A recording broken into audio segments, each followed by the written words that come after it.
नव्या सरकारचा अर्थात महायुतीचा शपथविधी कधी होणार, कुठे होणार याबाबत सत्ताधाऱ्यांसह विरोधक आणि अवघ्या महाराष्ट्राच्या जनतेलाही उत्सुकता होती।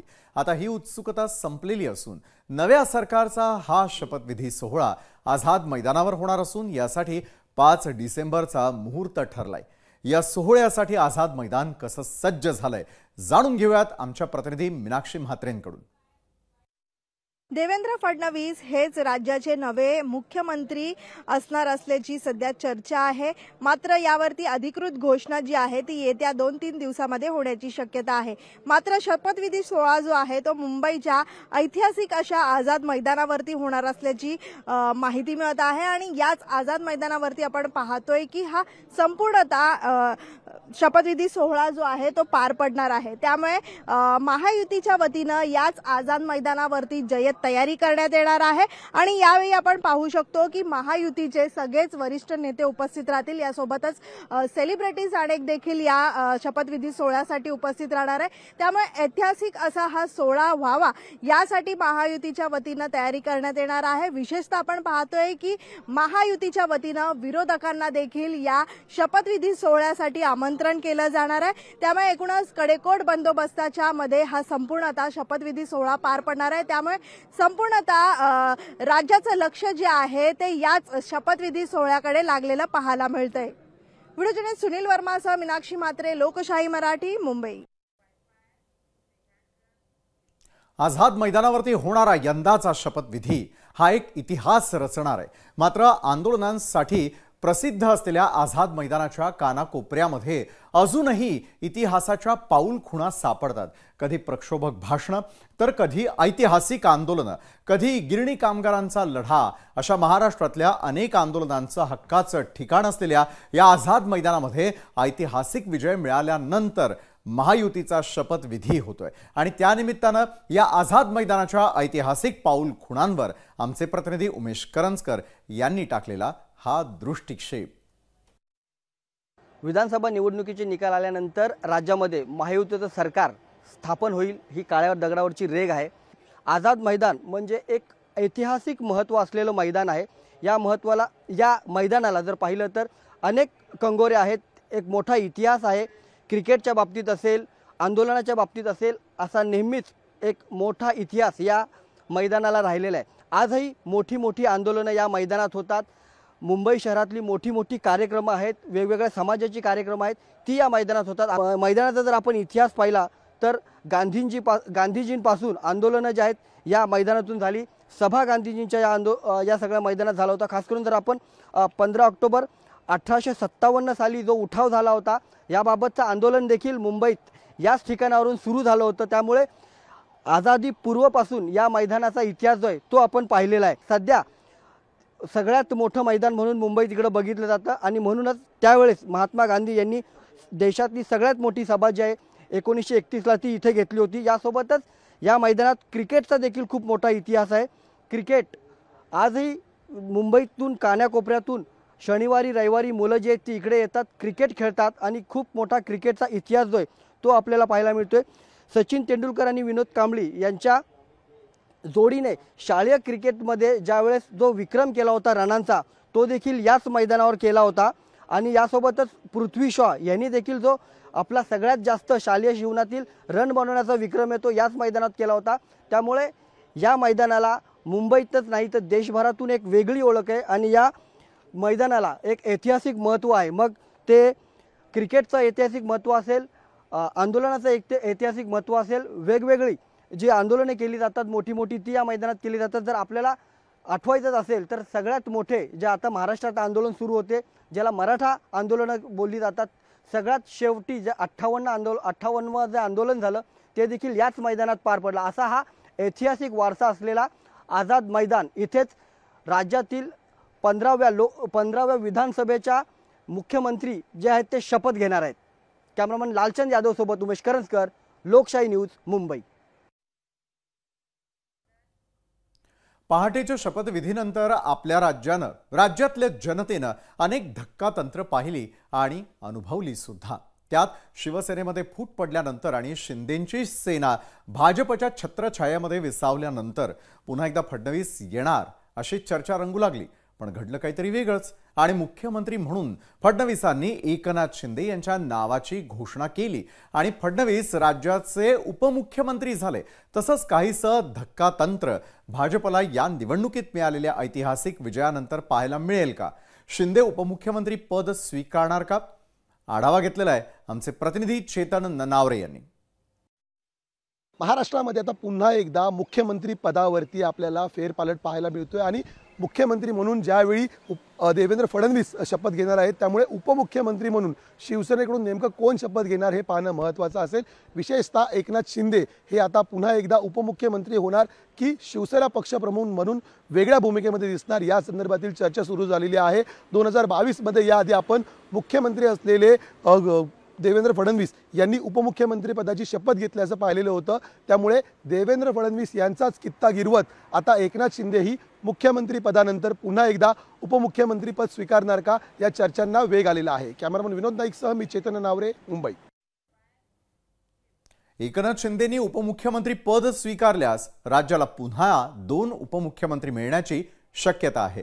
तर कोण असू शकतात उपमुख्यमंत्री ते देखील आपण पाहूयात. संभाव्य मंत्रिमंडळामध्ये कुणाकुणाचा समावेश आहे. तर उपमुख्यमंत्रीपदी असू शकतात एकनाथ शिंदे, मुख्यमंत्री असतील देवेंद्र फडणवीस आणि उपमुख्यमंत्रीपदी पुन्हा एकदा अजित पवार असू शकतात.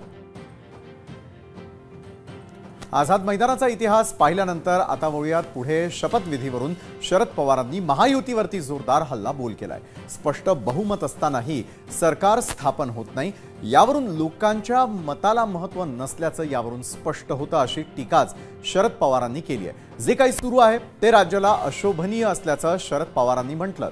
त्यांच्या या टीकेला भाजपकडून चंद्रशेखर बावनकुळे यांनी जोरदार प्रत्युत्तर दिलंय.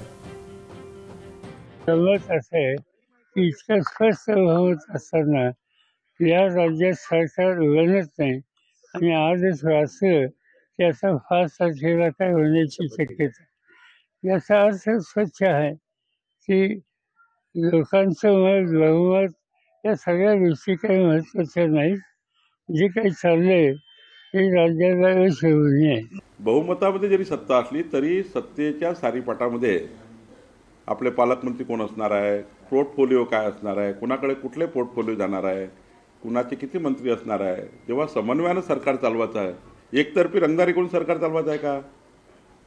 त्यांच्यासारखी हुकुमशाही करायची आहे का महाविकास आघाडीसारखी?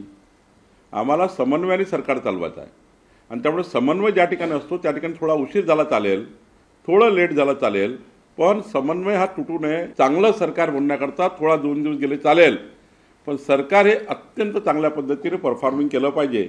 याकरता आमचे 3ही नेते आणि आमचे दिल्लीतले नेते बसून योग्य निर्णय करतायत.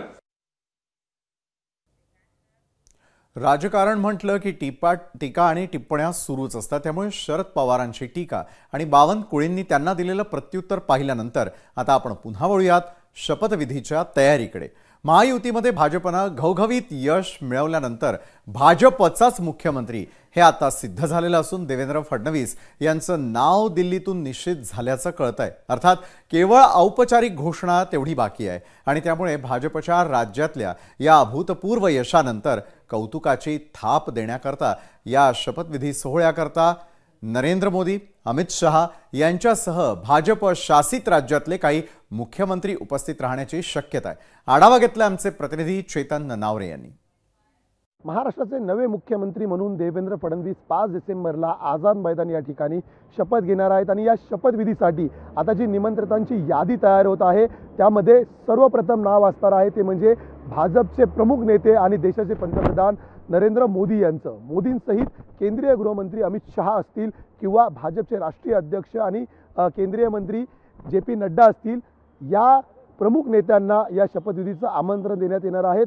याशिवाय भाजप शासित जी देशातील वेगवेगळी राज्य आहेत त्या राज्यांचे मुख्यमंत्री आणि उपमुख्यमंत्र्यांनाही या शपथविधीसाठी निमंत्रित करण्यात येणार आहे. त्यामुळे एकूणच जर पाहिलं असेल तर भाजप शपथविधीच्या माध्यमातून पुन्हा एकदा महाराष्ट्रामध्ये जोरदार शक्ती प्रदर्शन करताना पाहायला मिळणार आहे. एकूणच व्यासपीठावर आसनस्थ होणारे व्यक्ती असतील किंवा व्यासपीठासमोर बसणाऱ्या ज्या व्यक्ती असतील त्यांमध्ये मोठ्या संख्येने VVIPs आणि सेलिब्रिटींचाही समावेश असेल. त्यामुळे भाजप याच VVIPंच्या माध्यमातून जी विधानसभा निवडणूक जिंकलेली होती आता त्याच VVIPंचं अभिनंदन करण्यासाठी त्यांना या दिग्गज आणि ग्रँड अशा शपथविधीमध्ये आमंत्रण देणार आहे। कॅमेरामन विनोद नाईकसह मी चेतन नावरे, मुंबई। शपथविधीची तर जोरदार तयारी सुरू आहे। दरम्यान शपथविधीला कोणकोणते दिग्गज हजेरी लावू शकतात, चला तर एक अंदाज बांधून पाहूयात की या शपथविधीचं निमंत्रण नेमकं कुणाकुणाला दिलं जाऊ शकतं आणि कोण कोण या शपथविधीला उपस्थित राहणार आहे। तर कोण हजर राहू शकतं यामध्ये पंतप्रधान नरेंद्र मोदी, त्यानंतर अमित शहा, JP नड्डा, नितीन गडकरी, राजनाथ सिंग या भाजपच्या ज्येष्ठ नेत्यांचा यामध्ये निश्चितच समावेश असू शकतोय। त्यापाठोपाठ योगी आदित्यनाथ, प्रमोद सावंत, भूपेंद्र पटेल, नायब सिंग सैनी, हेमंत बिस्वा शर्मा यांचा देखील या शपथविधी सोहळ्याला हजेरी लागताना त्यांना आमंत्रण दिलं जाण्याची शक्यता आणि त्यांची हजेरी त्या ठिकाणी असू शकते। पुन्हा एकदा महायुती सरकार स्थापन होणार असल्यानं शपथविधीला कोणकोणते पाहुणे येणार याचीही आता उत्सुकता वाढलेली आहे। शपथविधीच्या मंचावर कोणकोणते दिग्गज दिसू शकतात, तसंच कसं असेल शपथविधीचं व्यासपीठ, या सर्व गोष्टींबद्दल माहिती देत आहेत आमचे प्रतिनिधी उमेश करंजकर। विधानसभा निवडणुकीचे निकाल लागले आणि त्यानंतर भरघोस असं यश जे ते महायुतीला मिळालेलं आहे। आता आपण आझाद मैदान, जे मुंबईतलं अगदी महत्त्वाचं आणि मोक्याचं ठिकाण आहे, अशा ठिकाणचं आझाद मैदान, इथे हा शपथविधी पार पडेल अशा प्रकारची दाट शक्यता आहे। नक्कीच आतापर्यंत जी शपथविधी संदर्भात कुठली अधिकृत घोषणा झाली नसली तरी सगळ्यात पहिलं नाव जे येते ते आझाद मैदान या मैदानात येते, कारण मुंबईत मोक्याच्या ठिकाणी अशी भली मोठी जागा दुसरी कोणतीही मिळू शकणार नाही। त्यामुळेच आझाद मैदानात हा नव्या मुख्यमंत्र्याचा शपथविधी पार पडेल अशा प्रकारची शक्यता आहे। आता जर आपण पाहिलं तर आताही आझाद मैदानात एक समाजाचा जो आहे तो कार्यक्रम सुरू आहे। मोठी जागा आपल्याला पाहायला मिळते, खूप मोठ्या प्रमाणात इथे लोक येऊ शकतात, जमू शकतात। तिन्ही पक्षाचे कार्यकर्ते आणि त्या पक्षाला समर्थन देणारे जे त्यांच्या राज्यभरातले कार्यकर्ते आहेत आणि समर्थक आहेत ते इकडे येऊ शकतात। जवळपास 50 ते 60 हजारापर्यंत जी गर्दी आहे ती इथे होऊ शकते। तिन्ही पक्षांनी आझाद मैदानालाच पसंती दिलेली आहे, त्यामुळे येणाऱ्या काळात लवकरच आझाद मैदानामध्ये हा शपथविधी पार पडेल। कॅमेरामन लालचंद यादवसह उमेश करंजकर, लोकशाही न्यूज, मुंबई। आदर्श राजकारणाच्या यादीमध्ये महाराष्ट्र हा नेहमीच अग्रेसर राहिला आणि त्यामुळेच शपथविधीला सत्ताधाऱ्यांप्रमाणेच विरोधकांनाही निमंत्रण देण्याची प्रथा आधीपासूनच चालत आलेली आहे। त्याप्रमाणे विरोधकांमध्ये कुणाकुणाला शपथविधीचं निमंत्रण दिलं जाऊ शकतं, काही प्रमुख चेहऱ्यांवरती आपण एक नजर टाकूयात। तर यामध्ये समावेश असू शकतोय निमंत्रितांमध्ये मल्लिकार्जुन खरगे, राहुल गांधी, शरदचंद्र पवार, उद्धव ठाकरे, नाना पटोले यांना देखील निमंत्रण दिलं जाण्याची शक्यता आहे। त्या सोबतीला राज ठाकरे आणि प्रकाश आंबेडकर यांचा देखील शपथविधी सोहळ्यामध्ये निमंत्रण देऊन त्या ठिकाणी स्वागत केलं जाण्याची शक्यता आहे। तर या विशेष बातमीपत्रामध्ये ज्यामध्ये आपण सत्तेची खुर्ची आणि ती मिळवण्यासाठी सुरू असलेले प्रयत्न या संदर्भातली बातमी पाहणार आहोत एका छोट्याशा ब्रेकनंतर।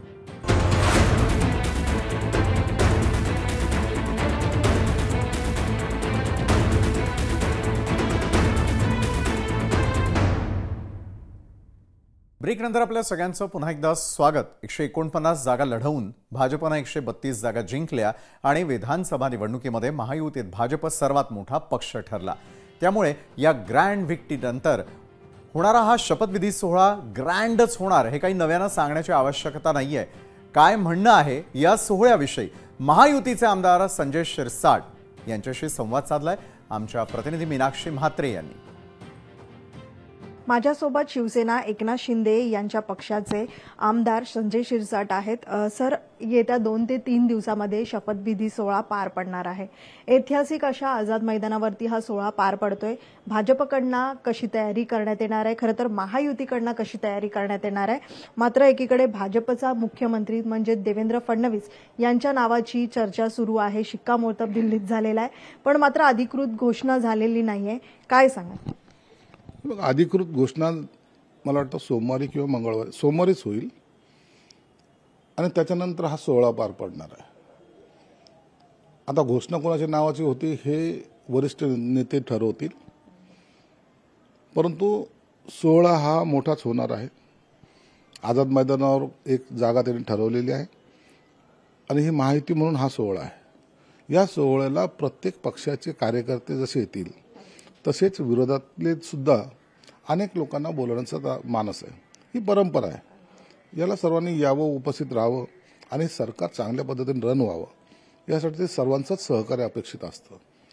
म्हणून याला बोलवायचं नाही असं काही होणार नाही, परंतु ऐतिहासिक हा सोहळा निश्चित होणार आहे. भाजपकडनं ऐतिहासिक असा ग्रँड इव्हेंट टाईप करण्याचा प्रयत्न सुरू आहे. नाही, ग्रँड इव्हेंट नाही, लोक तेवढे असणारच ना, तेवढे लोक येणारच, कारण की लोकांनी दिलेलं मतदान आहे, त्यांनी दिलेला कौल आहे तो, आणि तो कौल दिल्यानंतर त्यांना त्यांच्यात सहभागी करता यावं हा प्रयत्न आहे.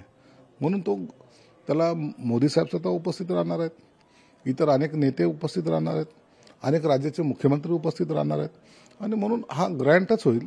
आणि ते सगळं पाहण्याचं भाग्य ते सर्वसामान्य जनतेला सुद्धा लाभावं हा आमचा प्रयत्न आहे.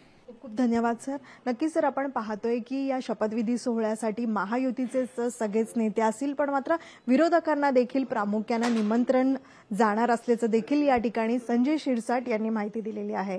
व्हिडिओ जर्नलिस्ट सुनील वर्मासह मीनाक्षी म्हात्रे, लोकशाही मराठी, मुंबई. महायुतीच्या शपथविधी सोहळ्याची तारीख ठिकाण ठरलं असलं तरी देखील या सोहळ्याकरता कोण कोण उपस्थित राहणार याबाबत मात्र सस्पेन्स कायम आहे. केंद्रातले वरिष्ठ मंत्री या सोहळ्याला उपस्थित राहतील असं म्हटलं जात आहे, तर काही सेलिब्रिटींचीही या सोहळ्याला वर्णी लागण्याची शक्यता नाकारता येत नाहीये. आढावा घेतला आमचे प्रतिनिधी उमेश करंजकर यांनी. शपथविधी सोहळ्याला वेगवेगळ्या क्षेत्रातून कोण कोण मान्यवर उपस्थित राहणार आहे याबाबतची देखील कुतूहलता जी आहे ती सगळ्यांनाच लागून राहिलेली आहे. राजकीय विरोधक असतील, क्रीडा क्षेत्राचे असतील किंवा मग सिने क्षेत्राचे असतील, असे कोण कोण मान्यवर उपस्थित राहतील याबाबतची कुतूहलता संपूर्ण राज्यभर सुरू आहे. याबाबतची चर्चा देखील सुरू आहे. मात्र सिने क्षेत्राचं जर आपण पाहिलं तर सिने क्षेत्रातून रोहित शेट्टी असेल, अजय देवगण असेल, अनुपम खेर असेल, जॅकी श्रॉफ आणि सुनील शेट्टी यासारख्यांचे नावांची चर्चा आहे. तर यासोबतच ज्या महाराष्ट्रातल्या आणि देशातल्या ज्येष्ठ गायिका आहेत आशा भोसले यांचंही नाव जे आहे ते चर्चेत आहे. त्यामुळे सिने क्षेत्रातून हे मान्यवर उपस्थित राहतील अशा प्रकारची शक्यता आहे. तर तिथेच सर्व विरोधकांना देखील आमंत्रण जे ते देण्याची तयारी जी आहे ती सरकारकडून केली जाणार आहे. खास करून जर आपण पाहिलं तर शरद पवार, उद्धव ठाकरे, राज ठाकरे, सुप्रिया सुळे, प्रकाश आंबेडकर, बच्चू कडू, राजू शेट्टी आणि नाना पटोले यासोबतच काँग्रेसचे जे इतर मान्यवर नेते आहेत, मग ज्यामध्ये बाळासाहेब थोरात असतील, पृथ्वीराज चव्हाण असतील, हे देखील या कार्यक्रमाला उपस्थित राहण्याची शक्यता आहे, कारण त्यांना देखील सरकारकडून जे आहे ते आमंत्रण जाणार आहे.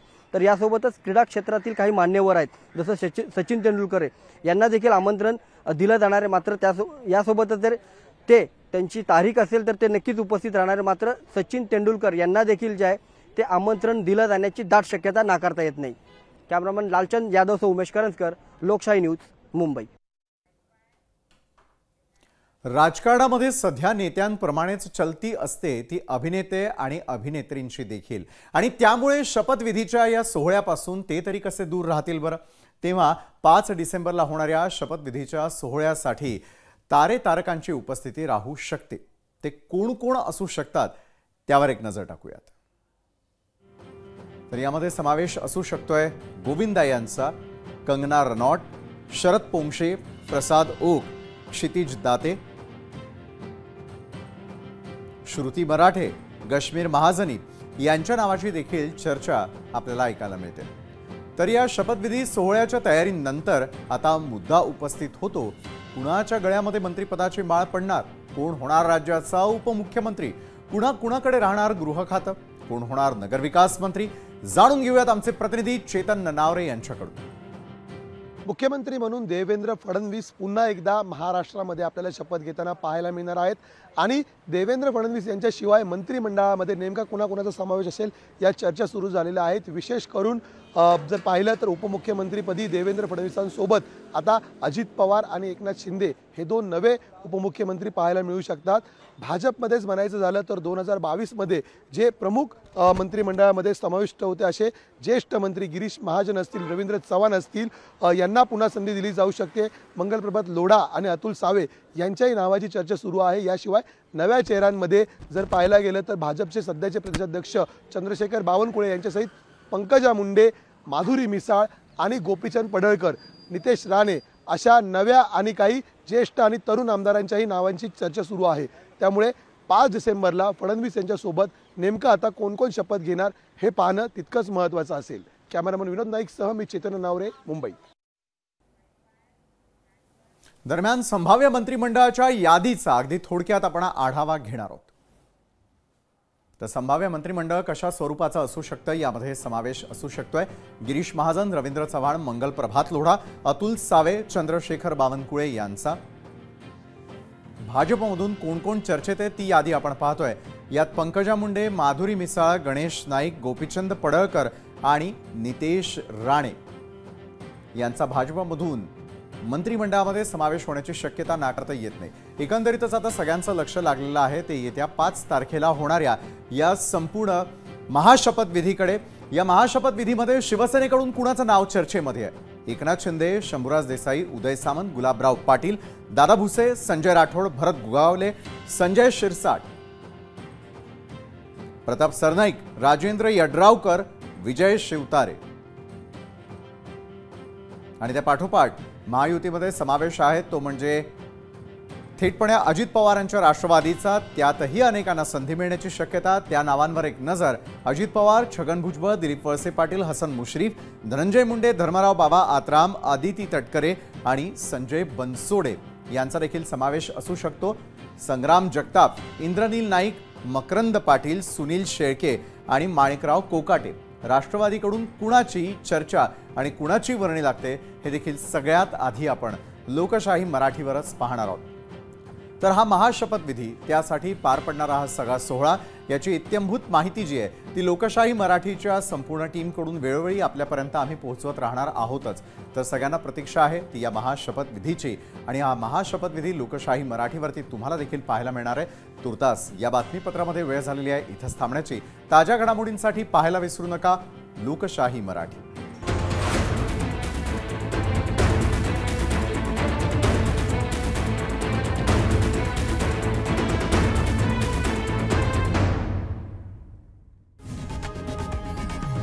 लोकशाही मराठी ऐका, पहा, जागरूक रहा.